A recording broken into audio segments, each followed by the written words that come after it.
तो next point लिखेंगे, the oppositely charged ions neutralises the pointed and.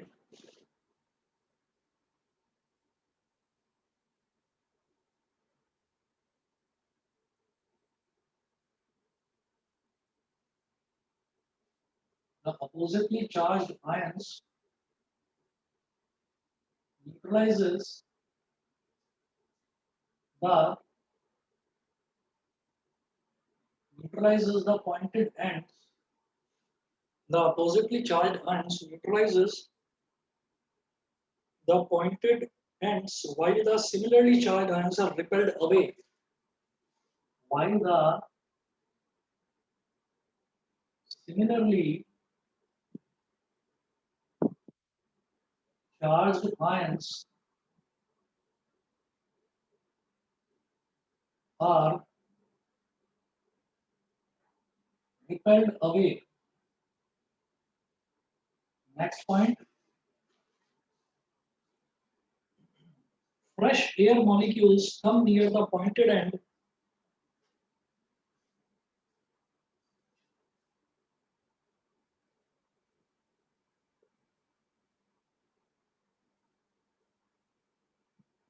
fresh air molecules come near the pointed end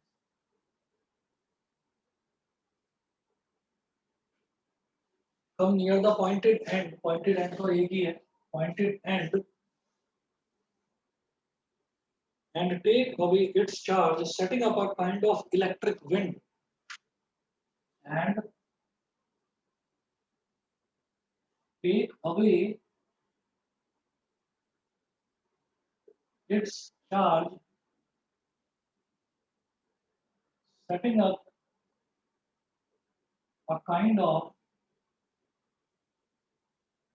electric wind. Setting up a kind of electric wind.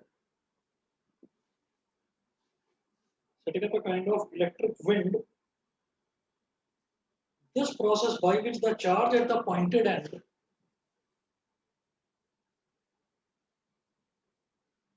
this process by which the charge at the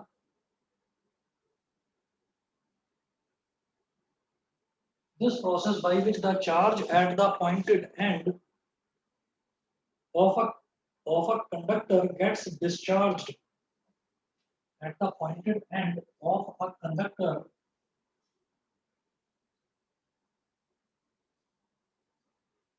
gets discharged is called corona discharge. Is called corona discharge. तो यहाँ पर जो last time भी आपको explain करा था उसको बस फर्दर आगे कंटिन्यू कर रहा हूँ। तो आगे देखिएगा, यहाँ पर ऐसा होता है कि अगर कोई भी स्फेरिकल कंडक्टर है तो स्फेरिकल कंडक्टर का जो सरफेस एरिया होता है वो होता है 4πr², अगर उसका रेडियस जो है वो स्मॉल आर है तो। अब अगर हम ये करेंगे कि इसका जो रेडियस है तो ये रेडियस ऑफ कर्वेचर कहलाता है, ये रेडियस ऑफ कर्वेचर कहलाता है। अब आप ये देखिएगा कि ये सिग्मा के इनवर्सली प्रोपोर्शनल है, ठीक है, रेडियस ऑफ कर्वेचर। अब आपने यहाँ पर पॉइंटेड एंड निकाल दिया तो भाई कर्वेचर तो आपने खत्म कर दिया ना, क्योंकि आपने एंड को पॉइंटेड बना दिया। तो जब आपने कर्वेचर खत्म कर दिया तो आपने रेडियस को ऑलमोस्ट ऑलमोस्ट जीरो कर दिया। रेडियस किसी भी जगह पर, रेडियस कहाँ पर होगा, जहां पर कर्व होगा, कभी रेडियस को रेडियस ऑफ कर्वेचर कहा जाता है। आपने कर्व तो खत्म कर दिया क्योंकि पूरा का पूरा यहां से लेकर यहां तक सब जगह तो कर्व है, लेकिन ये वाला जो पॉइंटेड एंड है यहाँ पर आपने कर्व को खत्म कर दिया। तो कर्व को खत्म कर दिया यानी कि radius is approximately equal to zero, radius लगभग लगभग जीरो के बराबर है। तो जब रेडियस जीरो के बराबर है तो हमने कहा कि बिल्कुल जीरो है क्या, हमने कहा नहीं, जीरो के लगभग लगभग बराबर है। तो बहुत छोटा है, यानी कि एक पॉजिटिव वैल्यू है जो कि बहुत छोटी है। तो 0.00001 भी अगर है तो उसका स्क्वायर करेंगे तो वो और ज्यादा छोटी वैल्यू आ जाएगी। And electric field is inversely proportional to this r square. तो जब आर बहुत छोटा है यानी कि रेडियस ऑफ कर्वेचर, कर्वेचर खत्म हो गया ना, मेरी बात सबको समझ में आ रही है कि अगर मैंने पॉइंटेड एंड निकाल दिया तो कर्व तो नहीं है ना, वो पॉइंटेड एंड है। तो जब कर्वेचर खत्म कर दिया तो रेडियस तो ना के बराबर हो ही गया। ये सबको समझ में आ गया कि नहीं बताओ? यस। ठीक है ना? तो जब उसका रेडियस बिल्कुल खत्म हो गया, बिल्कुल ना के बराबर हो गया, तो वो बहुत छोटी वैल्यू हो गई। तो जब r का स्क्वायर करेंगे वो और फर्दर छोटी वैल्यू होगी, और इलेक्ट्रिक फील्ड इसके डायरेक्ट इनवर्सली प्रोपोर्शनल है। तो ये वैल्यू बहुत छोटी तो इलेक्ट्रिक फील्ड बहुत बड़ा। तो इलेक्ट्रिक फील्ड बहुत बड़ा तो इसका मतलब क्या है कि जितने भी फ्रेश एयर में जितने भी मॉलिक्यूल्स हैं जो नेगेटिवली चार्ज हैं, उन सबको तो ये अपनी तरफ खींचेगा। और जितने भी आसपास जो हवा चल रही है उस हवा में आसपास जितने भी सेम सिमिलर चार्जेस हैं, उन सिमिलर चार्जेस को ही रिपेल करेगा। तो वो सिमिलर चार्जेस यहाँ से जाने लगेंगे, दूर की तरफ जाने लगेंगे। तो it will set up electric wind around it. Electric wind मतलब ऐसा लगेगा कि जैसे इलेक्ट्रिसिटी की हवा चल रही है, जैसे कि हवा में ही इलेक्ट्रिसिटी है। तो ये कोरोना डिस्चार्ज वाला जो कॉन्सेप्ट है ना, ये कोरोना डिस्चार्ज वाला कॉन्सेप्ट ही आपके वायरलेस जो चार्जर्स होते हैं, आपने सुना है ना, वायरलेस चार्जर्स होते हैं तो उनकी एक रेंज होती है। तो वहां पर एक वो गोल सा उसका वो पीस रखा रहता है जो चार्जिंग पीस होता है, और उसके आसपास आप अपना मोबाइल रख देते हैं तो वो मोबाइल चार्ज होने लगता है, वायर लगाने की जरूरत नहीं है। तो wireless charger works on the concept of corona discharge. मतलब आसपास चार्जेस मूव कर रहे हैं, उन चार्जेस को क्या करता है, जो मोबाइल फोन है, मोबाइल फोन की बैटरी का नेगेटिव टर्मिनल इन सारे पॉजिटिव चार्जेस को कैच करना शुरू करता है। तो पॉजिटिव और नेगेटिव जैसे ही जुड़ने शुरू होते हैं तो चार्जेस पूरे का पूरा चार्जेस जो है वो स्टोर होना शुरू हो जाता है मोबाइल फोन के अंदर। तो ये वाला जो कॉन्सेप्ट है, यही हमारा वायरलेस चार्जर्स के अंदर यूज करा जाता है। ठीक है, and this process through which the charge is getting discharge from this charger, this is from this conductor, this process is known as corona discharge. बताइए जी, सभी को समझ में आ गया, क्लियर है? सर थोड़ी कंफ्यूजन हो रही है, एक और बार एक्सप्लेन कर हाँ, दीजिए। दोबारा बता देता हूँ मैं आपको। आप ये देखिएगा कि इसमें क्या होता है कि जैसे हमारे पास ये एक स्फेरिकल कंडक्टर था, ऐसे था, ये स्फेरिकल कंडक्टर था, तो ये इसका सेंटर हो गया और ये इसका रेडियस हो गया। तो रेडियस तभी निकाला जाता है when there is some curvature, यानी कि कर्व्ड फील्ड जहां पर होता है, जहां पर भी कर्व्ड एरिया मिलेगा वहां रेडियस होता है। ठीक है, वहां लेंथ ब्रेथ और हाइट नहीं होती। तो अब आप ये देखिएगा कि आपने क्या करा, आपने इसको स्फीयर ही रहने दिया, लेकिन एक तरफ आपने पॉइंटेड एंड निकाल दिया ऐसे। तो यहाँ तक रेडियस है, यहाँ भी रेडियस है, यहाँ भी रेडियस है, इधर भी रेडियस, इधर भी रेडियस, हर जगह रेडियस है। लेकिन इस वाले पॉइंट का कोई रेडियस नहीं होगा, यानी कि इस पॉइंटेड एंड पर r is approximately equal to 0। आप मानिए r is approximately equal to 0 का मतलब हो गया r इज इक्वल टू 0.0000001, ये हो गया। तो r का स्क्वायर क्या होगा, 1 2 3 4 5 5 जीरो है ना, तो अब हो जाएगा 1 2 3 4 5 6 7 8 9 10, 10 जीरो और फिर 1। तो ये r का स्क्वायर हो गया। तो जब r स्क्वायर इतनी छोटी वैल्यू है, जब r स्क्वायर इतनी छोटी वैल्यू है तो इलेक्ट्रिक फील्ड तो बहुत बड़ा हो जाएगा। तो यहाँ जो कर्व्ड एरिया है, यहाँ सब जगह तो इलेक्ट्रिक फील्ड की वैल्यू होगी लो, और ये जो पॉइंटेड एंड है यहाँ पर इलेक्ट्रिक फील्ड की वैल्यू होगी हाई। अब क्या है कि ये इसके जो आसपास जो सराउंडिंग में जो एयर है, वो सारी की सारी जो एयर है वो फ्लो कर रही है ना। तो एयर तो फ्लो करती रहती है, एयर थोड़ी रुकती है, एयर हमेशा फ्लो करती रहती है। तो जब एयर इस पर टच कर करके निकलेगी, तो वो जो कर्व्ड एरिया पर टच करके निकलेगी तब तो कोई फर्क नहीं पड़ने वाला। लेकिन जब एयर इस पॉइंटेड एंड को टच करके निकलेगी, तो ये जो पॉइंटेड एंड है इसका इलेक्ट्रिक फील्ड इतना ज्यादा हाई है, इतना ज्यादा हाई है कि ये आसपास जो है ना चार्जेस को ढूंढने लगता है कि इसका इलेक्ट्रिक फील्ड इतना हाई है, और जो है पॉजिटिव चार्ज है, तो ये क्या करेगा, ये नेगेटिव चार्ज को अपनी तरफ अट्रैक्ट करना शुरू करेगा। तो जो एयर के पार्टिकल्स भी है ना, एयर के पार्टिकल्स में भी आयनाइजेशन पैदा कर देगा। हमने माना है कि एयर जो है वो एक डाइलेक्ट्रिक मीडियम होता है, वो डाइलेक्ट्रिक होता है, it behaves like an insulator. Air में कोई करंट का मतलब नहीं। लेकिन क्या है, ये अपने आसपास की एयर, इसका इलेक्ट्रिक फील्ड इतना स्ट्रांग हो चुका है इस पॉइंटेड एंड की वजह से, क्योंकि रेडियस ना के बराबर, जीरो के बराबर हो गया। और जब कभी डिनोमिनेटर में जीरो आ जाता है तो वो पूरा टर्म जो है इनफाइनाइट के बराबर हो जाता है। इनफाइनाइट मतलब बहुत बड़ी वैल्यू, बहुत बड़ी वैल्यू किसकी, इलेक्ट्रिक फील्ड की। तो इलेक्ट्रिक फील्ड इतना बड़ा हो चुका है कि एटलीस्ट अपने आसपास के एरिया में तो ये एक करंट जो है वो एयर में भी करंट पैदा कर देगा। क्यों, नेगेटिव चार्जेस को अपनी तरफ खींचेगा और पॉजिटिव चार्जेस को रिपेल करना शुरू करेगा। तो चार्जेस का एक मूवमेंट पैदा कर दिया इसने एयर के अंदर। मेरी बात इतनी समझ में आ गई, बताइए? Yes sir. ठीक है। और जब चार्जेस का मूवमेंट किसी वायर के थ्रू होता है तो हम कहते हैं कि इलेक्ट्रिसिटी फ्लो कर रही है। अब जब चार्जेस का मूवमेंट एयर के थ्रू हो रहा है तो मैं कहूंगा हवा में इलेक्ट्रिसिटी फ्लो कर रही है। तो उस चीज को हम बोलते हैं इलेक्ट्रिक विंड। जैसे हवा में ही इलेक्ट्रिसिटी फ्लो कर रही है, तो जब हवा में इलेक्ट्रिसिटी है तो वो जो हवा की इलेक्ट्रिसिटी है वही कॉन्सेप्ट जो है वो यूज करा जाता है। जो मोबाइल फोन के वायरलेस चार्जर्स होते हैं ना, वायरलेस चार्जर का मतलब ये नहीं है कि आपने उसको लगाया और कहीं पर भी फोन रखा चार्ज हो जाएगा, नहीं। उसकी रेंज होती है पर्टिकुलर कि आप उसके आस-पास रखेंगे उस एरिया में, तो आपको वायर कनेक्ट करने की ज़रूरत नहीं है, your phone will get charged automatically. तो वो जो कांसेप्ट है, जिसमें this process by which the charge at the pointed end of a conductor gets discharged, कि ये जो पॉइंटेड एंड है, इस कंडक्टर का जो पॉइंटेड एंड है, यहाँ पर अगर कोई भी नेगेटिव चार्ज है तो ये इधर आता है, लेकिन पॉजिटिव चार्ज जितना भी है वो सब रिपेल अवे हो जाएगा, सारा का सारा दूर जाएगा। So it gets discharged from this pointed end. This process is known as corona discharge. और कोरोना शब्द को इस वजह से यूज करा जाता है क्योंकि कोरोना का मतलब ये है कि कोई भी चीज है, जैसे वायरस है, तो वायरस कोरोना वायरस इस वजह से बोला जा रहा है क्योंकि उसका मीडियम ऑफ ट्रेवल जो है वो एयर है। तो जिस चीज का मीडियम ऑफ ट्रेवल एयर होता है उसको हम कोरोना बोल देते हैं। तो यहाँ पर चार्ज का मीडियम ऑफ ट्रेवल कोरोना है, तो हमने कहा कि ये कहलाता है कोरोना डिस्चार्ज। सभी को क्लियर है इतना? Yes sir. ठीक है। आर्यन दिग्गल, आर्यन डिगरा, बताइए। Yes, sir. अभिनव, कनिष्का, मिलन, वंशिका, Yes, सभी को sir. क्लियर है? Yes, sir. Yes, sir. चलिए जी, प्रबल समझ गए? Yes, sir. चलिए जी, ठीक है। ठीक है जी, अगला टॉपिक स्टार्ट करते हैं। बस लास्ट टॉपिक है ये इसका, collecting action of a hollow sphere. इसी में है, छोटा सा ये collecting action of a hollow sphere. ये मिटा रहा हूँ उधर से।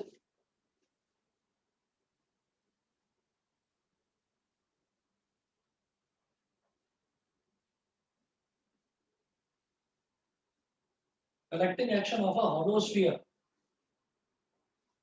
अगर कोई हॉलो स्फीयर है तो वो क्या कुछ अपने अंदर चार्ज को या पोटेंशियल को स्टोर कर सकता है, कलेक्ट कर सकता है?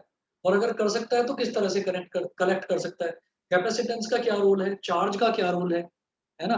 वो देखते हैं जरा, एक minute.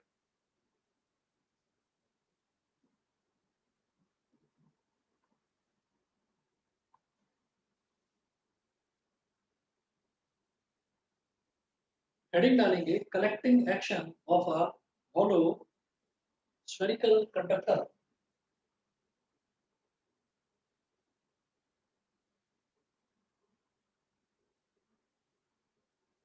Collecting action of a hollow spherical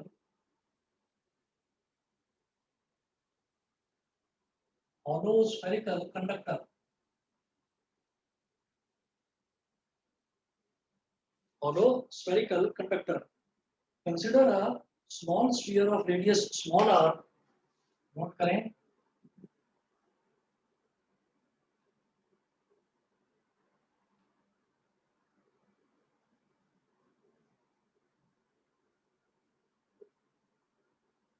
Consider a small sphere of radius small r placed inside a large spherical shell. Placed inside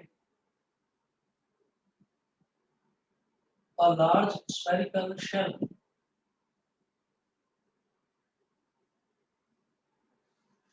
Placed inside a large spherical shell of radius capital R. Of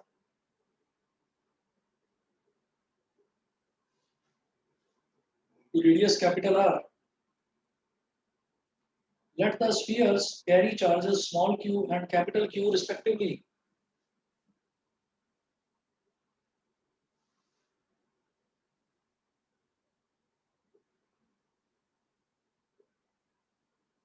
Let the spheres carry charges small q and capital Q respectively.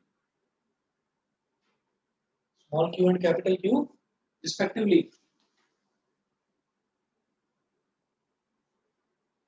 The total potential on the outer sphere, total potential, अभी note कर लीजिए, सब समझाता हूँ। total potential on the outer sphere, total potential on the outer sphere is equal to, इसको बोल देंगे VR बोल देंगे,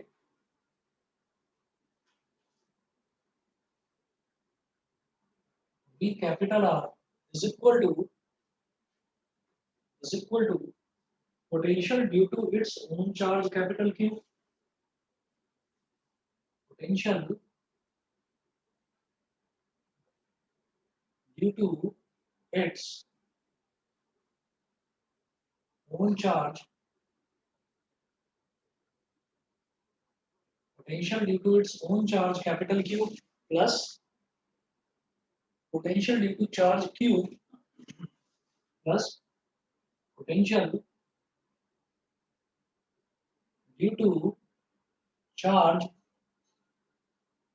small q, due to charge small q on the inner sphere.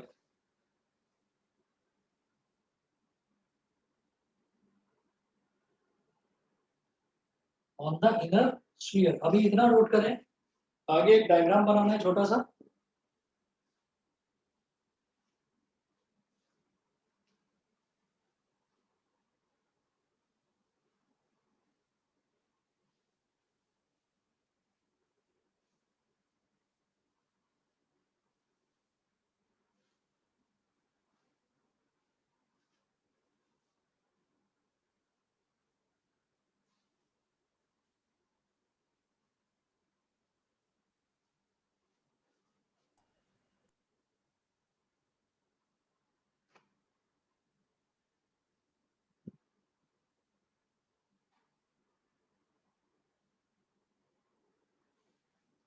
मान लीजिए कि ये एक स्फीयर है, एक तो बाहर स्फीयर बना हुआ है. ये थोड़ा सा अजीब सा हो गया स्फीयर, समझ जाना. अंदर वाले स्फीयर का तो रेडियस है स्मॉल आर और बाहर वाले स्फीयर का रेडियस है कैपिटल आर. अंदर बाहर वाला जो स्फीयर है वो हॉलो है, लिखा है ना, collecting action of a hollow spherical conductor. तो बाहर वाला जो स्फीयर है उसको हम शेल बोल देते हैं. शेल का मतलब ये होता है जो अंदर से खाली होता है, खोखला होता है, उसको शेल बोल देते हैं. तो ये जो बाहर वाला है स्फीयर, बड़ा वाला जो स्फीयर है, बड़ी वाली जो बॉल है, उसका रेडियस कैपिटल आर है, खाली है, वो अंदर से खोखला है. और उसके अंदर हमने एक छोटा स्फीयर और डाल दिया. बड़े वाला जो स्फीयर है उस पर तो चार्ज है कैपिटल क्यू, और जो छोटे वाला स्फीयर है उस पर चार्ज है स्मॉल क्यू. ठीक है, ये हमने बोला. और हमने ये कहा कि ये अंदर इसके फिक्स कैसे हुआ. इसके अंदर ऐसे फिक्स हुआ कि ये थोड़ा सा हमने जगह खाली छोड़ दी और यहाँ से एक इंसुलेटेड वायर है, तो मैंने लिख दिया इंसुलेटिंग सस्पेंशन. सस्पेंशन का मतलब होता है किसी चीज को लटकाना. तो एक इंसुलेटेड वायर यानी कि रबर कोटेड वायर है, कंडक्ट नहीं करेगी वो वायर, रबर कोटेड वायर है, और उस पर ये बंधा हुआ है और इसको इसके अंदर हमने लटका दिया इन सच अ वे कि दोनों के जो रेडियस है वो सेम हो. मतलब ऐसा लगे देखने से कि दोनों कॉन्सेंट्रिक स्फीयर्स हो. कॉन्सेंट्रिक स्फीयर वो होते हैं इस स्फीयर के अंदर स्फीयर जिनका सेंटर सेम होता है. बस छोटे वाले का रेडियस स्मॉल आर है, बड़े वाले का रेडियस कैपिटल आर है. ठीक है, उसके बाद हम ये कहेंगे कि टोटल पोटेंशियल क्या हो जाएगा. अब ये बिल्कुल सीधा सा है कि potential on the outer sphere, हम बाहर वाले स्फीयर पर पोटेंशियल निकालने की कोशिश कर रहे हैं. तो बाहर वाले स्फीयर पर पोटेंशियल कैसे निकलेगा. V R is equal to, क्या बोला सबसे पहले, total potential, potential due to its own charge capital Q. तो बाहर वाले का ओन चार्ज. और जब भी कभी मैं स्फेरिकल कंडक्टर की बात करता हूँ और मैं ये कहता हूँ कि उस पर यूनिफॉर्मली चार्ज डिस्ट्रीब्यूटेड है, तो हम स्फेरिकल कंडक्टर के केस में ये कहते हैं कि the entire charge is supposed to be concentrated at its centre. ये मानते हैं कि पूरा का पूरा चार्ज उसके सेंटर पर कंसंट्रेटेड है. तो यानी कि ये जो कैपिटल क्यू चार्ज है ना पूरे बड़े वाले स्फीयर का, ये मान लिया गया कि ये सेंटर पर डिस्ट्रीब्यूटेड, सेंटर पर कंसंट्रेटेड है. तो यहाँ से और बाहर तक की सरफेस का डिस्टेंस कितना है, कैपिटल आर. तो इसका हो गया बेटा 1/4 pi epsilon naught capital Q upon capital are. ये तो हो गया बड़े वाले स्फीयर का. सिमिलरली जो छोटा स्फीयर है, ये जो छोटा स्फीयर है इस पर चार्ज यूनिफॉर्मली डिस्ट्रीब्यूटेड है, कितना, स्मॉल क्यू. तो ये भी तो एक स्फीयर है. तो इसके केस में भी सारा का सारा चार्ज सेंटर पर डिस्ट्रीब्यूटेड कंसंट्रेटेड माना जाएगा. और उस चार्ज को मैं निकालना, उस चार्ज की वजह से पोटेंशियल मैं निकालना चाहता हूँ इसकी बाहर वाली सरफेस पर जो बड़ा वाला स्फीयर है, ठीक है? तो क्या हो जाता है 1/4 pi epsilon not charge upon distance. तो ये भी क्या हो जाएगा 1/4 पाई एप्सिलॉन नॉट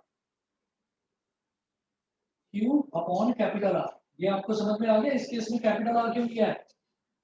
छोटे वाले स्फीयर का चार्ज स्मॉल क्यू है, जो कि ये भी मान लिया गया कि सेंटर पर कंसंट्रेटेड है, यहाँ पर नहीं निकाल रहे हैं, उसकी वजह से पोटेंशियल यहाँ नहीं निकाल रहे हैं, पोटेंशियल निकालना है बाहर ही, है ना? कि इसकी वजह से बाहर वाले स्फीयर पर पोटेंशियल कितना होगा, तो इस वजह से जो डिस्टेंस है वो बाहर वाला ही लिया जाएगा, कैपिटल आर। समझ गए कि नहीं बताइए?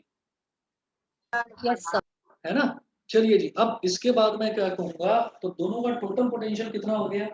टोटल पोटेंशियल हो गया बेटा VR is equal to 1/4 by epsilon naught inside the bracket Q upon R plus small q upon capital R।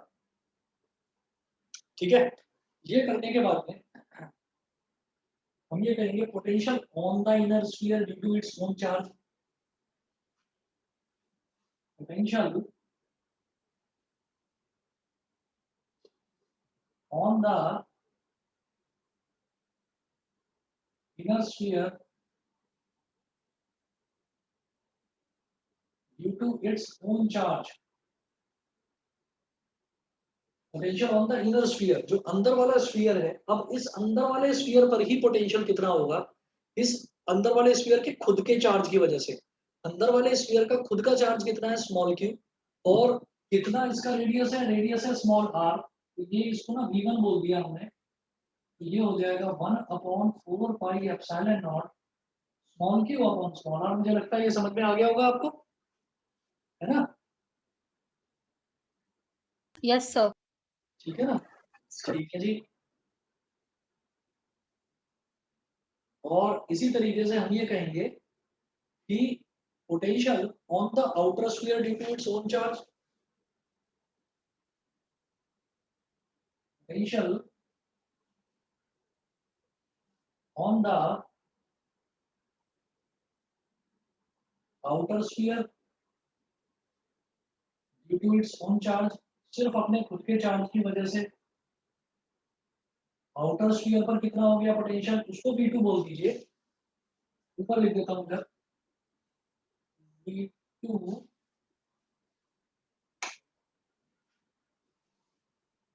V2 सिर्फ खुद के चार्ज की वजह से, तो सिर्फ खुद के चार्ज की वजह से तो ये वाला है potential due to its own charge capital Q. ये कितना था? ये हो गया बेटा 1/4 pi epsilon naught capital Q upon capital R. अच्छा, तो total potential on inner sphere कितना हो गया? Therefore total potential on inner sphere, अंदर वाले स्फीयर पर टोटल पोटेंशियल कितना हो गया?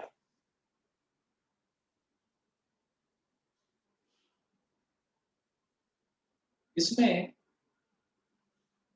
हमें यहाँ पर जो आपने लिखा है ना potential on the outer sphere due to its own charge, इसके आगे ना ब्रैकेट में एक चीज और लिख देना, बड़ा इंपॉर्टेंट है पॉइंट, वो लिख दीजिए। यहाँ लिखिएगा कि potential at every point inside a charge sphere, potential at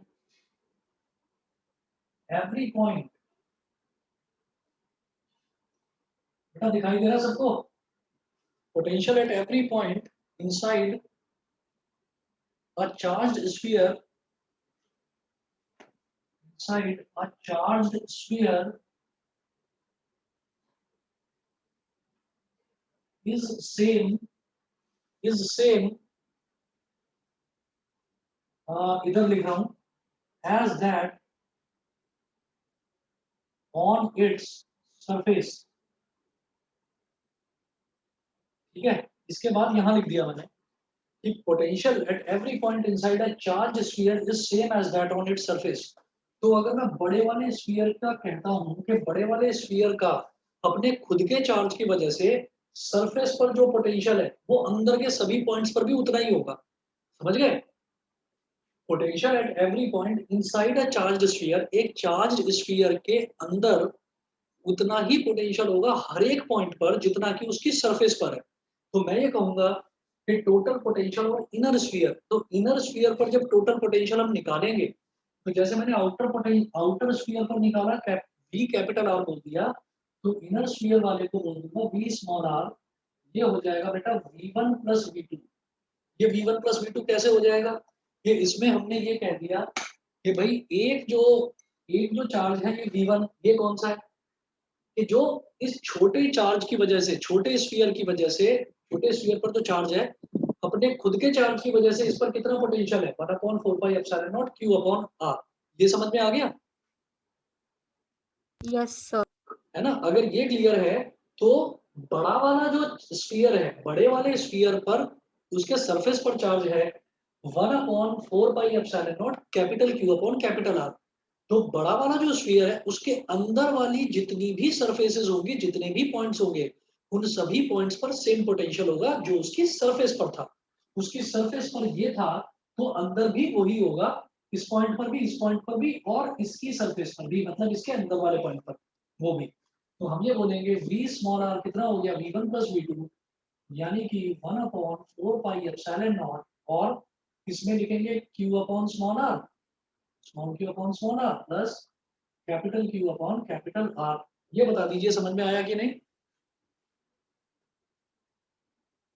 हाँ जी बताइए, क्लियर है कि नहीं? Sir, clear. ठीक है ना? अब इसके बाद हम ये कहेंगे कि टॉपिक क्या था, collecting action of a hollow spherical conductor. तो हॉलो स्फेरिकल कंडक्टर के अंदर अगर मैं कोई कंडक्टर रख दूं तो वो किस तरीके से चार्ज को स्टोर करता है, तो उसका पोटेंशियल कितना हो जाएगा। हम ये कहेंगे यहाँ पर therefore potential difference, therefore potential difference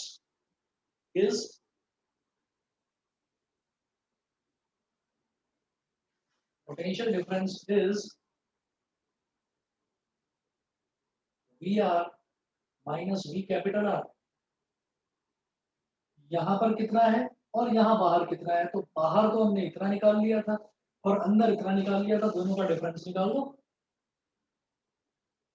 1/4πε0 V small r, इसमें भी 1/4πε0 है, इसमें भी 1/4πε0, इसमें से इसको सब्ट्रैक्ट करना है, तो Q upon R plus capital Q upon capital R minus capital Q upon R plus small q upon capital R, bracket बंद। अब इस तरफ कर रहा हूँ, इस तरफ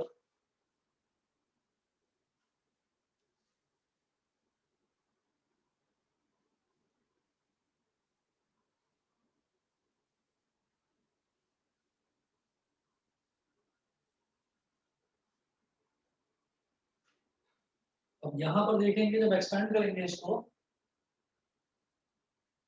1/4πε0 ब्रैकेट के अंदर small q upon small r plus capital Q upon capital R minus capital Q upon capital R minus small q upon capital R।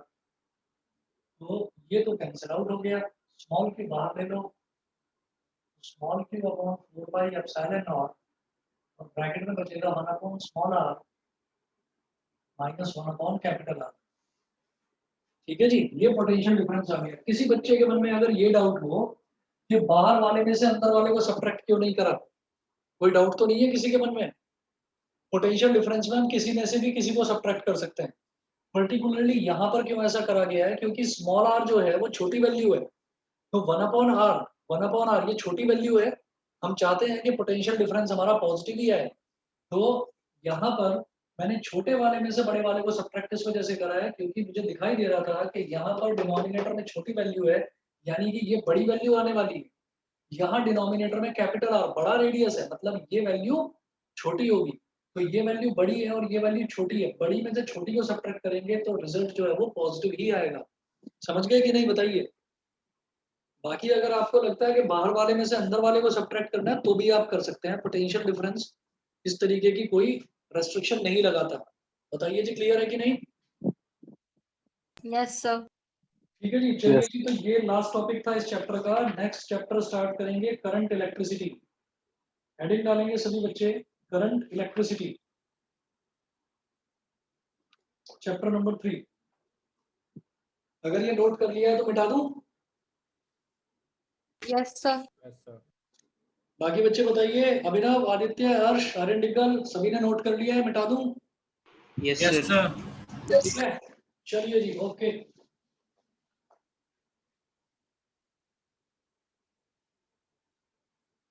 Sir ये चैप्टर बड़ा है ना थोड़ा? करंट इलेक्ट्रिसिटी में न्यूमेरिकल्स ज्यादा हैं, हाँ बड़ा है चैप्टर। मैंने बताया था ये 3 जो शुरुआत वाले चैप्टर है ना, यही सबसे बड़े हैं। और इसके बाद जो आपका वॉल्यूम 2 है, उसमें रे ऑप्टिक्स वाला चैप्टर बड़ा है। तो सर अप्रोक्सीमेटली कितना टाइम लगेगा चैप्टर करने? मैं कोशिश कर रहा हूँ बेटा कि इस मंथ ही इस चैप्टर को मैं कंप्लीट करूँ, क्योंकि मुझे तुमने बताया था कि 15 जुलाई से तुम्हारे एग्जाम्स हैं और उसमें 4th और 5th चैप्टर भी आ रहा है, ऐसा ही था ना कुछ? Yes sir. हाँ, तो मेरी पूरी कोशिश है कि मैं इसको कंप्लीट करूंगा।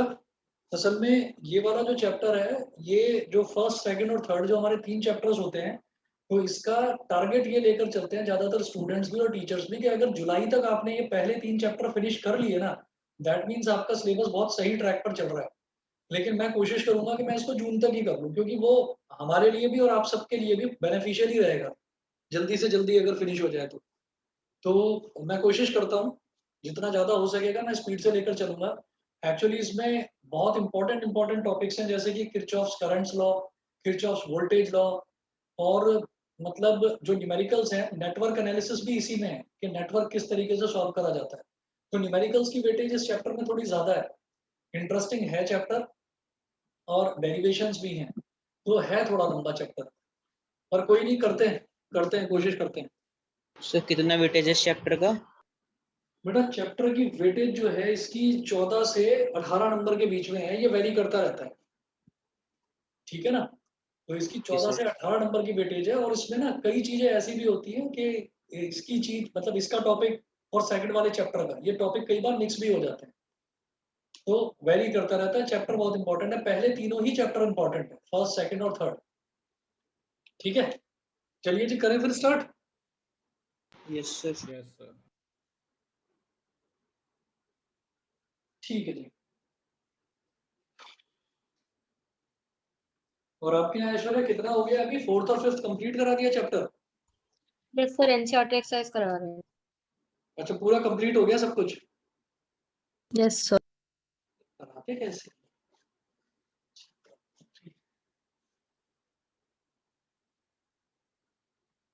बच्चों से पूछते भी हैं समझ में आया कि नहीं?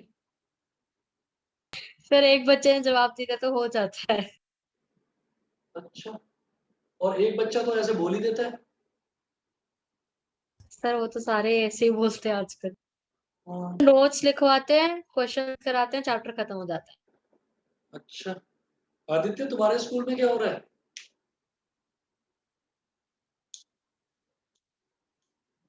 आदित्य, आवाज नहीं आ रही क्या? आदित्य को आवाज ही नहीं आ रही है। तो अभी सर क्या लिख कर भेज रहे हो, बताओ तो कितना हो रहा है? हाँ, अच्छा, थर्ड चैप्टर हो रहा है। अच्छा अच्छा, चलो, स्टार्ट हुआ है, चलो हो जाएगा 2 दिन में खत्म। चलो ठीक है, chapter number 3, current electricity.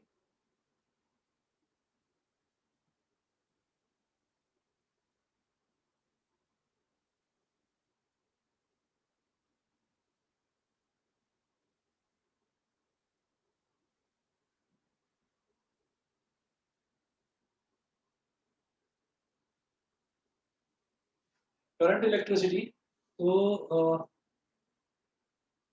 The study of electric charges in motion is called current electricity.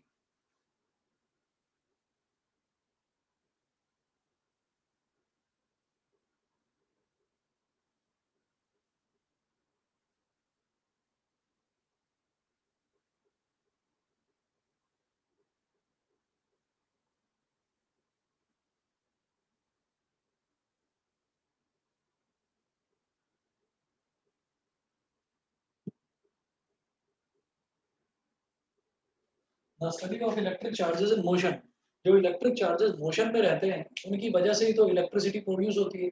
The study of electric charges in motion is called current electricity. आगे नोट करें, electric current, electric current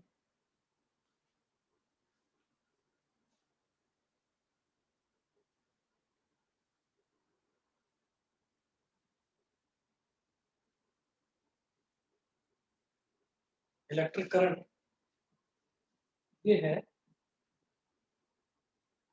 the flow of electric charges through a conductor,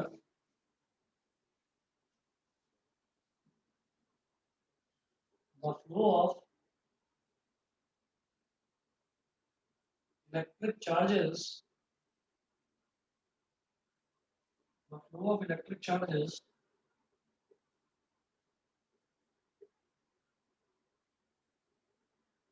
the flow of electric charges through a conductor constitutes an electric current, constitutes an electric current. It is defined as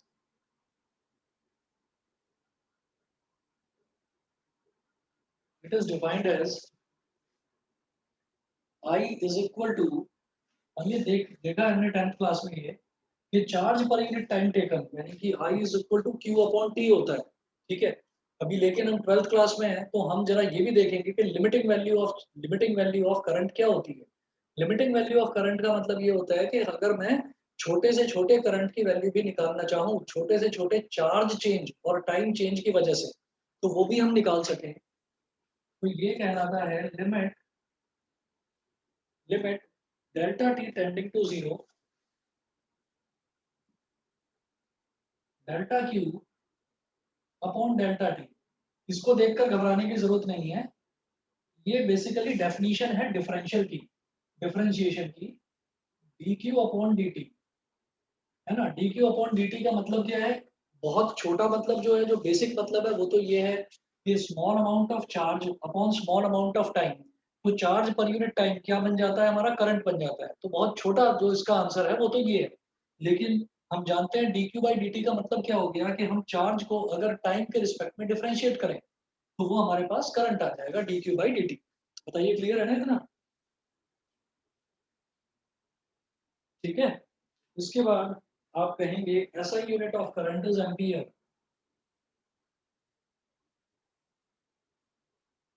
ऐसा unit of current is ampere.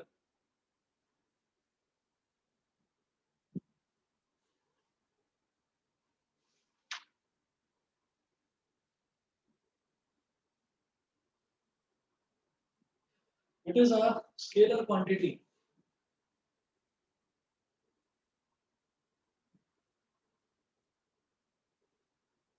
It is a scalar quantity. ठीक है, बस जी। आज इतना note कर लीजिए, इसको कल शाम को 5:30 बजे आपकी क्लास होगी, उसमें मैं कंटिन्यू करवाऊंगा इसको, तो उसमें हम करेंगे। और दूसरा, सभी बच्चे ये ध्यान दीजिएगा, मैंने आपको बोला था वेडनेसडे या थर्सडे को मैं टेस्ट लूंगा, वो मैं ले नहीं पाया। सैटरडे को आपका टेस्ट है, ठीक है। सैटरडे को आपका टेस्ट है इलेक्ट्रोस्टैटिक पोटेंशियल एंड कैपेसिटेंस, ये जो चैप्टर नंबर 2 था ना, इसका टेस्ट है। या अगर आप लोग फ्राइडे को टेस्ट देना चाहें, यानी कि परसों देना चाहें, तो बता दीजिए मेरे को। फ्राइडे को अगर आप टेस्ट देना चाहें, सैटरडे। सैटरडे चलेगा? हाँ, यस सर। सर ठीक है। कौन से टाइम पे लेंगे? हाँ, टाइम मेरे को बता दो, टाइम ही मेरे को पूछना था कि मैं चाहता हूँ कि 5:30 से 6:30 जो हमारी क्लास है, अगर सैटरडे की आप लोगों की छुट्टी है तो मैं फर्स्ट हाफ में ले लूँ क्या टेस्ट? Yes sir.